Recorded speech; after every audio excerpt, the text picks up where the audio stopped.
She pushed herself so hard trying to keep up with you and Amaya that she collapsed 10 yards from the finish line. Yeah.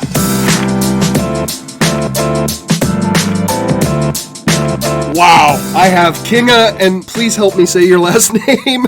I'm terrible with Polish names. Czajkowska. Czajkowska. Okay. She's our first guest from Palo Alto, and I'm really honored to have a really fast, powerful distance runner like Kinga here from Palo Alto. You went to school between 2022 and 2025, correct? Yeah. And you graduated, and you're off to which school? Cornell. Cornell. That's on the East Coast, yeah. All right. Yes, I know. I used to work with some people from Cornell. Did you run all 4 years in high school? Yes. I did cross-country and track all 4 years. Okay. What made you take it up? Because I quit swimming. So I did swimming from, I think, kindergarten all the way till 8th grade. And I really sucked. And they kind of invited me to quit. And I was like, okay, better try something new. And cross-country was the only no-cut fall sport available at the time. So I did that. And then I was not terrible at it. And then I was like, okay, I'll do track in the spring. Yeah, that's how it started. Well, gosh. I've been running in middle school. Because during the pandemic, Coach Casper started this like middle school running program. And he invited some kids. And my parents wanted me to get out of the house more. So I started doing that. And he also was one of the people to encourage me to start doing track. Gosh, being invited to quit, that must have bruised your ego, but you sure showed them. I mean,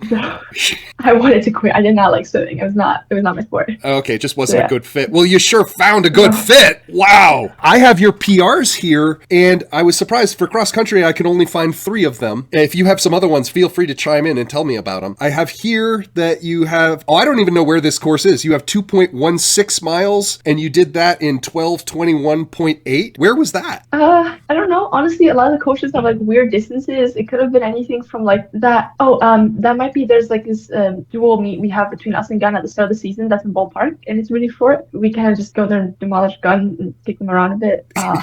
It's a friendly competition. So I think it might be that. I don't really remember the distances of any of my courses though. So yeah. I think Milpitas, when we go up against Gun, we've done fairly well with them as well. I have here you've done 3.1 miles at 18:18.9, and that must be Baylands then, yeah? Probably, yeah. And you have a 5K. Your PR is 17 and 31 seconds and a half. That was probably states.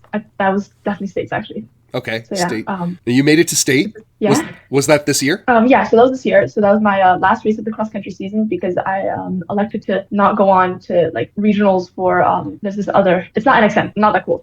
There's like another race, but that was at the same time as like finals week. I decided that finals were more important. So my last race was states and I had a pretty good PR, I guess. And that's on the same course as Clovis. So yeah, there's like a big park in Fresno. Are there any other cross-country PRs that I'm missing? I don't think so. I don't think I had any like huge PRs my junior season. My junior season, I was injured for most of cross country. And then my senior season, I started off a little bit late. I missed some meets at the start of the season. And then I mostly just kind of would run races like with my teammates just to kind of qualify on. And it was really gunning for a PR just at states. That was my whole goal. And I got it. Right on. Right on. Are any of those times records for the school? I think maybe allegedly the 5K time, I can check on athletic.net. That 5K time maybe, but we don't, my school doesn't on our board have like cross country times. We don't really count them as school records because all the courses are like so different. Gotcha. Yeah, if you want to look that up on athletic.net, Aiden Stephanopoulos did that while I was interviewing him. He was like, well, let's check it out. I don't know if I have an account. Let me see. I don't think I'm not logged in. Are there any races in cross country you want to share? Honestly, I'm going to be honest. I don't remember my races like during the race. I don't know if it's like a trauma response or something. But I remember like, I remember freaking out before the start. And then I remember like maybe like a snapshot or something from the race, like usually when I'm thinking about quitting. And then I kind of remember finishing. At some point I remember the finish. So that's about all I remember from each meet. But I do remember pretty distinctly, I think, at CCS my sophomore year, me and this other girl were like I was trying to like beat her and I like kicked way too early and then she caught me at the last minute of the finish line. And I just remember being so mad that like the last 100 meters. So she passed you? Yeah, she passed me in the last like 50 meters. And this is Crystal Springs. She's going to UCLA right now. You ran track then all 4 years as well, because you said you got out of swimming and you were going to go do cross country and track. We already have your reason for taking that up. Which events do you run? So I mostly focus on the 1600, but I do other stuff outside of that. My shortest event that I've done is the 400 and the 4x4, and then the longest event that I do is the 3200. My team had a really good 4x8 this last year, and I've done also the 800 occasionally. Yeah, so I have your PRs here. I see your 800 meter, you've done that in 2 minutes, 10 seconds, 0.44. Maybe? Yeah, I think so. That's what athletics.net has on there. I see you've done the 1500 meter. Not everybody runs the 1500 meter. Is that common for Palo Alto? That was a split. No, so I think that was a split. Occasionally on big meets, they'll time like your split time, and they'll count that as well, and you'll get a 1500 meter time, a 1600 meter time, and if it's a full time, also a full mile time. Your 1600 meter PR, it was this year, and it was 4 minutes 42 seconds 0.91. That's a healthy time. Yeah, that's nice. Well under 5 minutes. And your mile is similarly impressive. You've done that in 4 minutes 45 seconds 0.54. I think it was actually maybe a conversion, honestly, because I haven't ran a full mile this entire season. I was supposed to at nationals, and then I dropped, but I might be wrong. Okay. And then your 3,200 meter time is 10 minutes, 28.59 seconds. Also impressive. You're faster than a lot of the male athletes that I interview. Honestly, middle school me would have been so proud of that. That's honestly one of the nicest things I've heard in running. So I'll take that. You've done relays too, right? Mm-hmm. Which 4x8? Yeah, and 4x4. She's done we got disqualified. So not fair. Oh my god. When did you get? I would say Francis. Okay, what happened? Tell me about that. I'm not okay. This might be like really bad sport of me to say, but I stopped doing the 3,200 in favor of the 4x4 my senior year, and all of a sudden we had this amazing 4x4 team. Right, we had one girl who ran a 56, a freshman who was I think also running a 56, another sub 60 runner, Kalia, she's great, and I was running like 58, stuff like that. So 58s, 59s, which isn't like great, but that's all like sub 60, like 60 seconds for the 400 girls. And we were having like, we had, I think we were like in place for third, and then our anchor leg like got like this runner from St. Francis, like I'm gonna say hit her. Sources vary on what happened, and our anchor dropped the baton because she got hit. And it was a whole mess, and I'm still really heartbroken over it because the time we ran would have been like a crazy school record. I think it was a 3:53 or something. It was really fast. We would have sent that relay team to states, including a freshman, and I really like that freshman, and this other girl who this was her one shot of going to states as well that season, and I'm really heartbroken for them. So I'm still really sad about that race because it was just something so cool to see go down in flames in the last second. And then there was like, first we got disqualified, then St. Francis got disqualified, and then we were disqualified again, and it was just a mess. I also lost my spikes after that race. You lost your what? I lost my spikes. Spikes? Yeah, because they kept us there for like 45 minutes and in the like running around and like freaking out. They're somewhere in Gilroy track. So I actually went to states and Hoka and then nationals in my one of my teammates' spikes. So yeah, shout out to Ryan Kim. I wore his spikes a lot. So I didn't have this down, but did you make it to state for both cross country and track? Yes.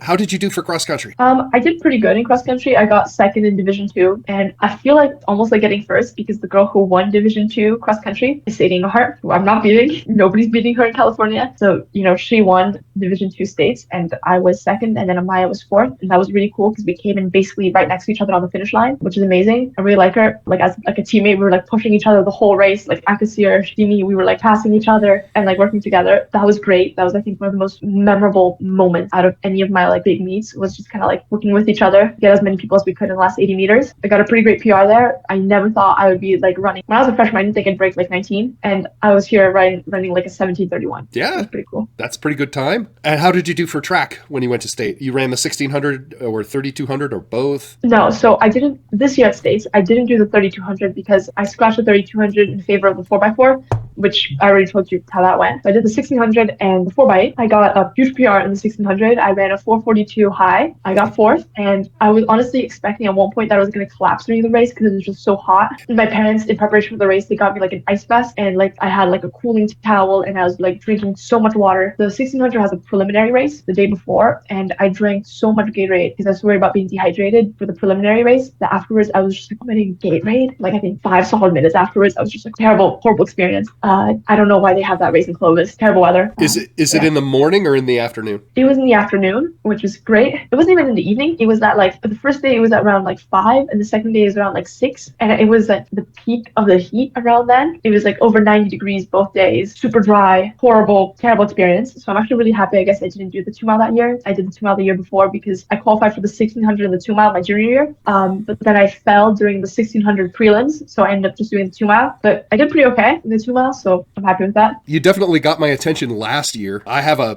picture of you. I'm going to send it to you. I'm not sure if you want me to use it or not. After you were done and you were completely spent. You were leaning up against the fence, and your father came and talked to you shortly after, but I managed to sneak a camera like right in your face and got a great picture of you. Okay. Have you? Yeah, those rarely aren't photos that I'm really proud of. They don't really like, my parents like to send them to like my relatives for like Christmas and stuff. And the comments are always like, you okay? Like, taking you to the hospital, like stuff like that. So there's a good chance that that photo might grace like the family like Christmas email or something. So, yeah. Well, when I take pictures, especially across country, I have the camera in burst mode. And a lot of that is just because you're looking at the pictures of the person running and it's like their face looks strange or whatever. And it's like, can't use that one, can't use that one, can't. Oh, this one looks okay, right? I mean, people look so tortured when I take pictures of them. Have you been managing any injuries? Not right now, which is honestly very rare for me because I've had some pretty like nasty ones over the last 4 years. But I've been trying to, since my junior year when I had a stress fracture, to stay on top of like diet, you know, vitamins, stretching. I really hate stretching and just kind of recovery. As of now, it's really nice. I've been feeling pretty okay. So it's great because I get to like wake up in the morning and my knees aren't like hurting me and I'm not like making any weird sounds when I stand up. It's not like, oh, you know, so it's pretty nice right now. Well, like what kind of, so you've managed injuries in the past. What kind of problems? I had stress fractures, plantar fasciitis, weird like tendinitis in my ankles. I think there's a couple of other stuff, but those are like the big ones I remember. A lot of shin splints, a lot of shin splints. I don't even know like how that happens for me. It's just all of a sudden I'm like, oh my God, it hurts really bad to run. But yeah, I think part of it was just like I wasn't very good at, you know, stretching, and I just finished running and I'd be like, great, I'm going home now, which is really convenient like time wise, but wasn't great for like recovery. How many miles a week do you train? Right now, I'm not in crazy high mileage because I'm just doing the like mileage that the Cornell coach gave me. And currently it's like 35 to 45 miles a week. During the school year, honestly, I don't have very high mileage, especially during the track season, where a lot of our workouts are like speed workouts. And so even then it's probably, I don't run with a watch, so I'm not going to give you like super accurate information. Probably never more than like 45 miles a week as well. Have you met the Cornell you said, correct? Mm-hmm. Have you met the Cornell coach in person and any of the teammates? Yes, I've been on a visit there. The coach came and watched me. Well, he wasn't there for me. He was there because it was a big meet on the East Coast. But he watched me race the mile at nationals my junior year, and we talked before that. And I met the assistant coach a couple times. I had an official visit there. Pretty great. I really liked it. I've had calls with the girls on the team. I'm actually going to be there for a training camp like in 2 days. So. All right. Yeah, it's scary, huh? You're flying out tomorrow, right? Yeah, in the morning, yes. Okay. So over the summer, you've been working at Fleet Feet. Yeah, I'm not getting like employee of the month there, that's for sure. What did you do there? I looked it up, and it's not to plug Fleet Feet, but it looks like it's more than a shoe store. It looks like they look at the athlete and create custom inserts. It's I don't know, a lot of my teammates have worked there since like the freshman year. So one of my friends was like, you should like work there, you get 50% off. And I'd always get all my shoes there. And the employees were always like super nice. So I interviewed, shout out to Jim. He took me for some reason. I'm not sure why, because I was really nervous during my interview. Yeah, I'd worked on the weekends. I don't think I was that great of an employee, honestly. I sold some shoes, but because we get like 50% off, I think I bought more shoes from them than I actually sold. So I think I ended the summer with less money than I started the summer with, which is incredibly counterproductive. I don't know how, because I just get a paycheck and I'd be like, oh my God, this is great, I have money. And then really quickly, that just kind of went away. It's amazing how fast you burn through it, isn't it? So I'm not gonna try to be more financially healthy next summer, but it is a pretty fun job. Almost everybody there like likes to run, is really into running, knows a lot about shoes. That was a pretty cool environment to be in. It's like I'm plugging the store right now. Maybe they'll take me back next summer if I like give them good advertising right now. So Fleet Menlo Park, the great 10% off local athletes. Wow. You know. Well, you went traveling this summer. Where did you go? I went with my dad to Norway. For a week. That was really cool. It was really cool. I saw like the museum of the guy who painted Scream. I can't pronounce his last name, so I'm not going to say it because I'm going to embarrass myself. That was really cool. He has some really interesting art. I saw the sculpture garden of Vigeland. That was pretty cool as well. So he's this like sculptor in Norway that for some reason only sculpted naked people. And so he's got interesting sculptures, but it's kind of awkward to look at because I'm just like, what if I like put a blanket over this guy? Like this little like blanket. But that was pretty cool. And then we went on a bunch of hikes, and then I went to Poland. I'm talking too much. I'm sorry. I visited my family there. And then, yeah. I'm really impressed with Poland right now. Their economy is going nuts, and they are putting a lot of money toward just keeping the place nice. I've seen shorts where they show like San Francisco at night and it's all messy and dirty, and then they show like a city in Poland at night and it's like super clean. Everybody's like really, it's safe, it's clean, it's very beautiful. Yeah, it's a nice country, but I think it's also, you got to keep in mind that just like the photos you see online might not be the whole reality, but it's definitely like I run there, I train a lot when I'm there, and always very safe. That's a big plus. And the conversion from dollars to zloty is great, which probably contributes to my current lack of funds, because I'm like, oh, it's so much cheaper, which doesn't actually mean I should buy more. That just means I should buy the same amount and save the money, which is a valuable lesson to be learned. My Polish weightlifting buddy in college would go back to Poland, and he would do things like he'd buy French fries for 426 złota, and if I'm saying that right, and he would pull out 1,000 złota bill and just let him keep the change. So it's złoty, but yeah, close enough. I don't know. Okay, I don't know. This is in the 90s when you were in college. I'm assuming economy is very, very different. It's not that bad where you have like 1,000 like currency bills and stuff, but I still feel like super loaded, which is a problem. I can't feel super loaded. I have to like limits on that. So your money does still go farther, but not like... No, not like the 90s. Still further, and there's a lot of British tourists who really enjoy that. Really, really enjoy that. So yeah. You're very perceptive that you guessed that I went to college in the 90s. I applaud that. I was considering maybe saying 80s, but I thought that might be rude because I wasn't really sure. No, so I went with 90s to be safe. I was your age in 1988. Okay, wow. Yeah.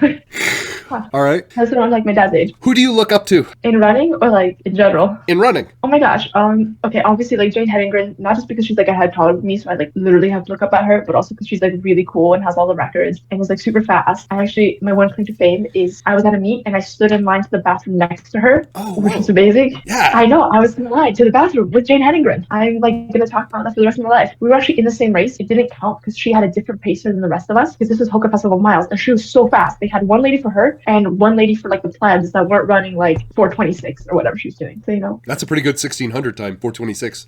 I think it might even be faster than that. I don't know all her times off the top of my head. But it was like, I remember at one point like looking up in the race and she was like on the other side of the track. Wow. Just there.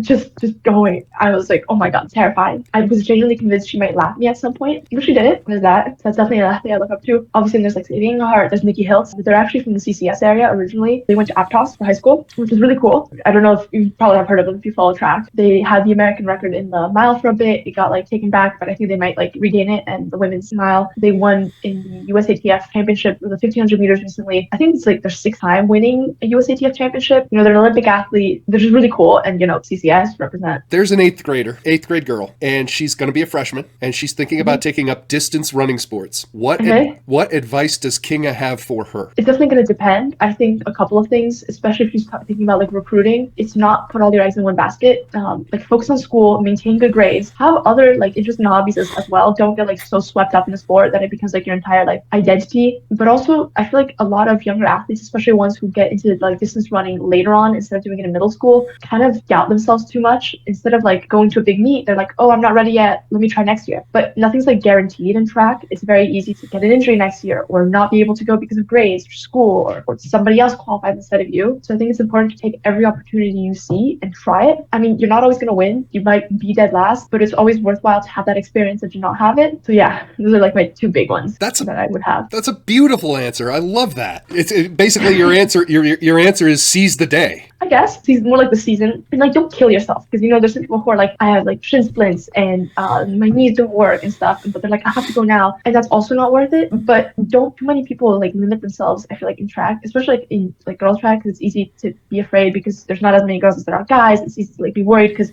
maybe your friends are doing a different sport. Don't let like self-confidence stand like in the way. Trying something and taking a stab maybe at like a more competitive like event or like I don't know. Yeah, very good. No, I love it. I love it. Yeah. Have you watched any episodes of the Handoff? Okay, so I saw the 8-on-1 because my dad really liked it. My dad really likes your like episodes. I saw the Hannah Rutherford one because yet again my dad was like, see, other people can also be scared before the races because she talked about that. I also saw a bit of the Eli Fitchin-Young. I'm not sure that's how you pronounce his first name. I saw that's, a bit of that's it. right. Yeah, that's him. Yeah. I've actually never seen him in person. I know he's in the CCS area, but I was like, wait, really? He's like this close? I thought he was like in NorCal or something. So, he's super friendly, and he was so wonderful to interview. That's a great one.